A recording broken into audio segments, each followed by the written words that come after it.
Tuli ku ssuula ya 6 ey'akatabo kaffe aka Kyalira Walumbe Ettanda. Oli ku mukutu ogwa Tusome n'Ennaalu. Essuula ey'omukaaga erina omutwe ogugamba nti tusiyagguka eggendo ssinziggu. Essuula egenda bw'eti: twaddukira ddala ebbanga ddene nnyo awatali kuweera, obudde bwali ttumbi ddala ne tuyimiriramu tusse ku kikkoowe era tulengere oba waliwo omuntu yenna eyali atuwondera. Wano twawummulira mu kasiikirize k'akati akaali akampi ennyo. Twatunula ku njuyi zonna nga teri kantu konna ne tutuulako wansi kubanga mu kiseera ekyo twali twoya busera. Waayitawo akaseera katono nagenda okulaba nga munnange ali mu kisisimuka. Nange namuleka awujjaaleko kubanga mu kiseera ekyo obudde bwali buyise nnyo ate era bambi nga n'okukoowaakooye.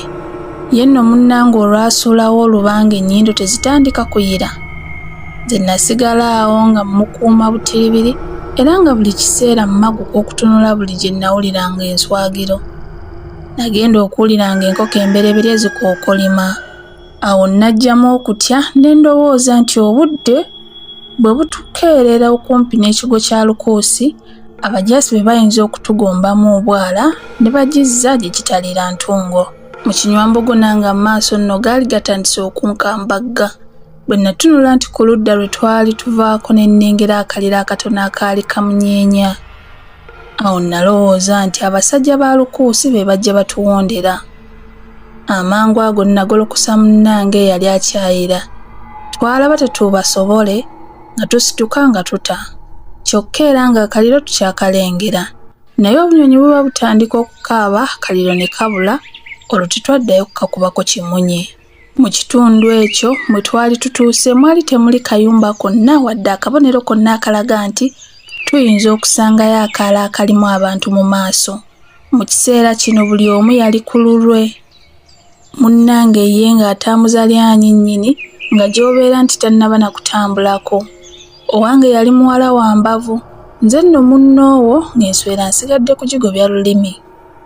Awo nga mu kalasamayanzi ng'enkalamata ejula kutusuula ŋŋanzi ne tusanga ogwazi ogunene ogwali gulegamyeko amazzi. Awo twakuba jjejjerebu kubanga ffenna mu kiseera ekyo twali tuwankawanka ng'embwa eva okudduka. Bwe twateebereza okusenerera mu ngalo nga tunywa nga tujja kulwawo nnyo okukkuta. Kye twava tukubako emimwa nga nte. Ku mabbali g'olwazi yaliyo olukindukindu gwe twalaba empirivumu ezaali zibuulukuse. Olwazirengera n'enziwalampa naye mba nzika nazo bwe nti. Bwakedde mpulira n'agenda mpumuggula ekigere. Bwe nakka wansi, munnange n'amusikayo yenna. Kyokka nga njula okufa obubalagaze. Saalinda na kiwundu kuwoolera nga tukka ku mpirivuma zaffe nga tulya. Twamala okukkuta ne tutuulako awo nga bwe tunaaba ebigere n'okuweeramu ate tubaka ne butono olugendo lwaffe. Twanyumya bingi nnyo era omuwala oyo we yambulirira erinnya lye nti baamuyitanga Nakka. Era yaŋŋamba nti kitaawe baali bamuyita Nnyago era nti Lukuusi ye yamutta bwe yamulanga kulya ng'aswankula. Mu kiseera ekyo Lukuusi we yattira Nnyago, Nakka yali ayavula. Nakka era yambuulira nti nnyina naye yafiira mu kigo kya Lukuusi.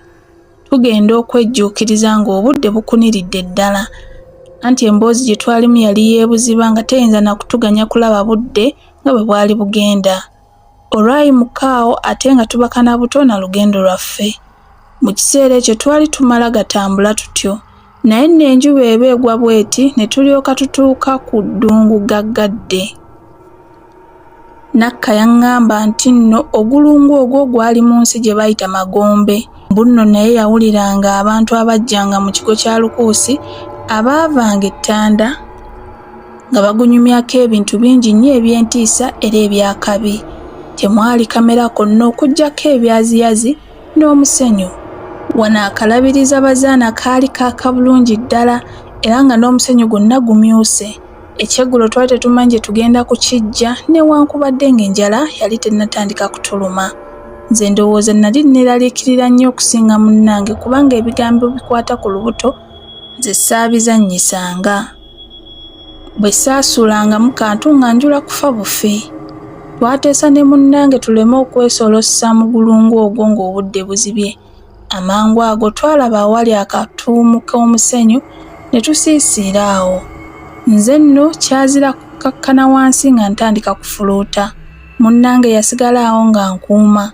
Nali mmaze kumpi ennaku 2 nnambirira nga sikomba ku mpeke ya tulo. Mba nkyawujjaddeko nagenda okulira nga Nakka anyeenyanyeenya kyokka nga nninga ali mu kirooto. Bwe namala okutunula obulungi, Nakka n'annengeza akabiina k'abantu abaali bajja nga batambula mpola mpola. Olw'okubanga omwezi gwali gwaka bulungi ate nga ffe twali tutudde, kale nga tubalengera bulungi nga bajja babuuyengera mu musenyu. Nze nno emmeeme gye yangwa.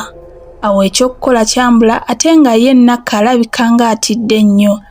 Amangu ago Nakka yaleeta ekirowoozo tweziike mu musenyu, emitwe gyokka gye tuba tuleka ebweru. Fembi twassa kimu nga nkuyege ne tukola ekyo ate amangu ddala. Awo abantu baali twali tubalaba bulungi ddala era nga batambula bajja gye twali. Awo oluwewo lwatandika okukunta. Nze nno nalowoozanga nti abantu abo baali banoonya ffe.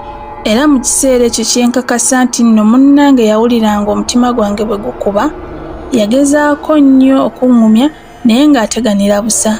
Enjoka zaatandika okunsalirira kubanga nalowoozanga okukwatibwa abasajja ba lukuusi n'okunzizaayo ng'obudde bwali bujja kunzibirira. Okusooka bandinvunaanye olw'okubomba ate n'olw'okubba omuwala, ebyo byonna nga bimala okumpeesa ekibonerezo eky'okufa. Akabiina k'abantu bali kaali kumpi ddala okututuukako era nga katuleegeddemu ddala, mpozzi nga kalinga awakasukibwa ejjinja. Empewo ey'amaanyi nnyo n'etandika okukunta ng'eva ku ludda gye twali. Omu ku basajja bali yali yeetisse eggugu eddene ennyo lyawanuka ku mutwe ne ligwa ekigussinza eggu. Akabiina konna kaayimirira okulaba bwe gubadde. Eggugu lyonna lyali lisumulukuse era nga n'ebyali birisibye byonna bikutusekutuse. Baakuŋŋaanya ebintu byonna ebyali bisasise mu musenyu ate ne batandika okusiba buto. Kyokka wano baalwawo nnyo anti nalowoozanga ebintu ebirala bibabulidde mu musenyu. Ebintu ebimu byali bitemagana ng'amayinja ag'omuwendo. Kyokka nno olw'empewo ennyingi ennyo eyali efuumuula enfuufu, ebyo byonna byayongera okubalwisaawo. Awo we nagambira Nakka tufubutuke tudduke kubanga nalabanga twali tetukyalina bubonero bwonna. Eky'ekitalo omuwala oyo ye n'agaana. Nange nalaba akombye kwerima nga ŋŋuma kyokka ng'okutya kwendimu kwa kitalo.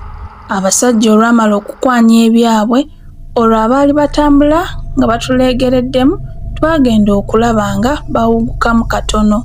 Ate nga n'empewo ebayiwa bulala omusenyu mu maaso, ffe baatuyitako kkuutu empozi ng'ebigere 10 okuva emitwe gyaffe we gyali. Twagenda okulaba nga batambulira ddala mu kungujjo, wamma ggwe nga byolera, okutuusa lwe baabulirayo. Baali abasajja 10, abasatu ku bo baali beetisse agagugu gakirimegga era ng'omu ku bo agenda n'okusindaasinda. Ababiri baali beetisse emitwe gy'ebisolo bye saategeera bulungi. Omu yali mu makkati yali asibiddwa emikono emabega n'agaguwa aganene ennyo, omulala ng'amukutte ku luguwa olwali lusibiddwa okwetooloola ekiwato kye. Ababiri baali bakutte agagga aganene ennyo era nga bonna beekaniridde beekabye. Emabega waabwe yali evaayo akasajja akatono akaalina emabega ewa Nakakuliri era nga kanyaamuukira ddala bukunya.